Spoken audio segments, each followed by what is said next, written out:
All right. So the sixth point of the 30th flash, lem'a, looks at the name Qayyum. The name Hayy is like a summary of it, kind of an extension of the fountain of light. And this name Qayyum was also seen fit to be an addendum to the 30th word. For example, just a page before, in the conclusion, it says that the greatest name, Ism-i Azam, isn't the same for everyone. Maybe it's different for each person. Like for Imam Ali, may Allah be pleased with him, it's said to be 6 names: Ferd, Hayy, Kayyum, Hakem, Adl, Kuddüs. And for Imam Azam, it's the 2 names Hakem and Adl. For Ghawzi Azam, it's Ya Hayy. And for Imam Rabbani, it's Kayyum, and so on. Many other great figures have also seen different names as the greatest name. Yeah, so the greatest name isn't the same for everyone. It can be different for each person. Like I said, for Imam Ali, Ra, it's Ferd, Hayy, Kayyum, Hakem, Adl, Kuddüs, 6 names. And for Imam Azam, it's Hakem and Adl, 2 names. For Ghawsi Azam, it's Ya Hayy. For Imam Rabbani, it's Kayyum.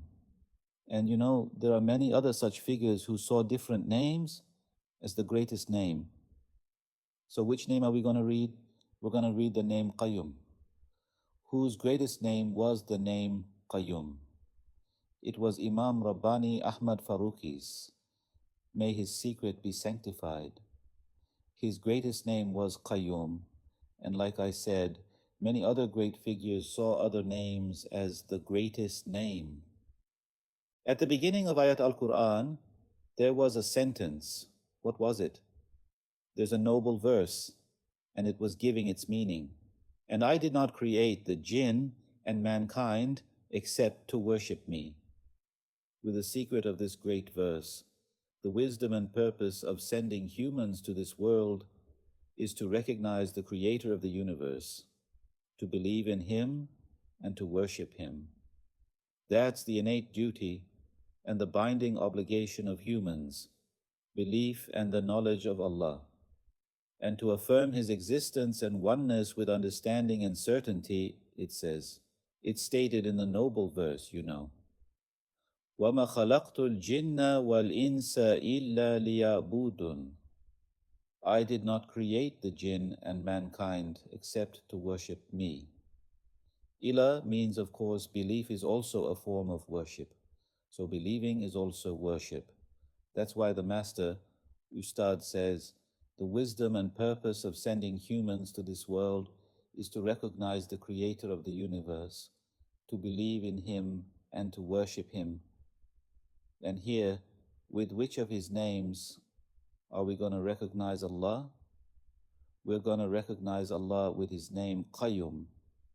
Many of Allah's names are Kayyum, self-subsisting. But we're going to try to recognize Allah with one of his names, which is also one of his greatest names. Because when we recognize the name Qayyum, there's going to be an extraordinary unfolding, like a blossoming of faith. Important note, these are very important matters, and the greatest manifestation of the name Qayyum, which is very deep and vast, came to my heart not just over time, but in separate fleshes, Lemalar style. And since it remained in a very confused, hurried, and unexamined draft form, there will naturally be many deficiencies and disorganizations in the expressions and statements. You should excuse my shortcomings for the sake of the beauty of the matters. Important note: the points related to the greatest name are immensely broad and very deep, especially the matters related to the name Qayyum, and particularly the first ray, Shua, looking at materialists. Footnote: if the reader of this treatise is not a philosopher, they should not read the first ray, or should read it at the end, starting from the second. Since the first ray looks at materialists and goes deeper, naturally not everyone will understand every matter in everything. However, everyone can get a degree of benefit from every matter, with the rule, if something cannot be obtained completely, it should not be abandoned completely. For example, there's that sentence in the 30th word, thousands of mysteries of states, attributes, and feelings are contained within the I, ego, which will indicate and show all the divine attributes and names to a degree. So why is the knowledge of Allah dependent on the ego? Or is that the part? Could you give me those words, brother? I mean, we said knowing Allah. Knowing Allah is dependent on the ego. Why is knowing Allah dependent on the ego? Because since an absolute and all-encompassing thing has no end or limit, no shape can be given to it, no form can be imposed upon it. Since an absolute and all-encompassing thing has no boundary or end, no shape can be given to it, and no judgment can be made to impose a form or a determination upon it. Its essence cannot be understood. If it's absolute and all-encompassing, since it has no boundary or limit, no shape can be given to it. No judgment can be made to impose a form or a determination upon it. Its essence cannot be understood. For example, who are we trying to understand right now? We're trying to understand Allah, right? Who is Allah? The being who created this universe from nothing. I mean, what is this whole universe? Right now, in the words of the Master, it's an endless distance that cannot be squeezed into the calculation figures of two poles. I mean, if you try to express the size of the world with numbers, you can't. You say light year, this and that, like that. And then scientists recently said, it's 10 times bigger than we estimated. We miscalculated. I mean, how are they calculating it anyway? Do they have a meter? Are they measuring it? What are they doing? They say it's 10 times bigger. So we were thinking 500 billion galaxies or something. Now they're saying 2,000, 5,000 or something. I mean, more. So we're talking about a power that created this universe. I mean, we're talking about the possessor of that power, right? So it's not something the human mind can fully grasp, is it? It's a truth that goes beyond the limits of human understanding. But we're after understanding it to some degree, not fully, just a bit. And for that little bit of understanding, Allah has given humans certain faculties. With those faculties, even if we understand something just a little bit, that's enough, it says. Look, if something cannot be obtained completely, it should not be abandoned completely. We can't fully comprehend Allah right away, but you still understand some things.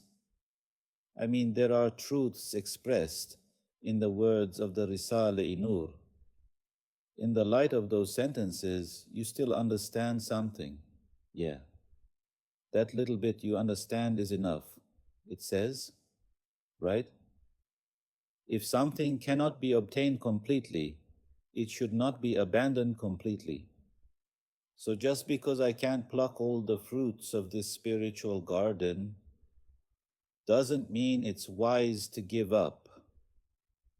However much a person gets is a gain. However much a person gets is a gain.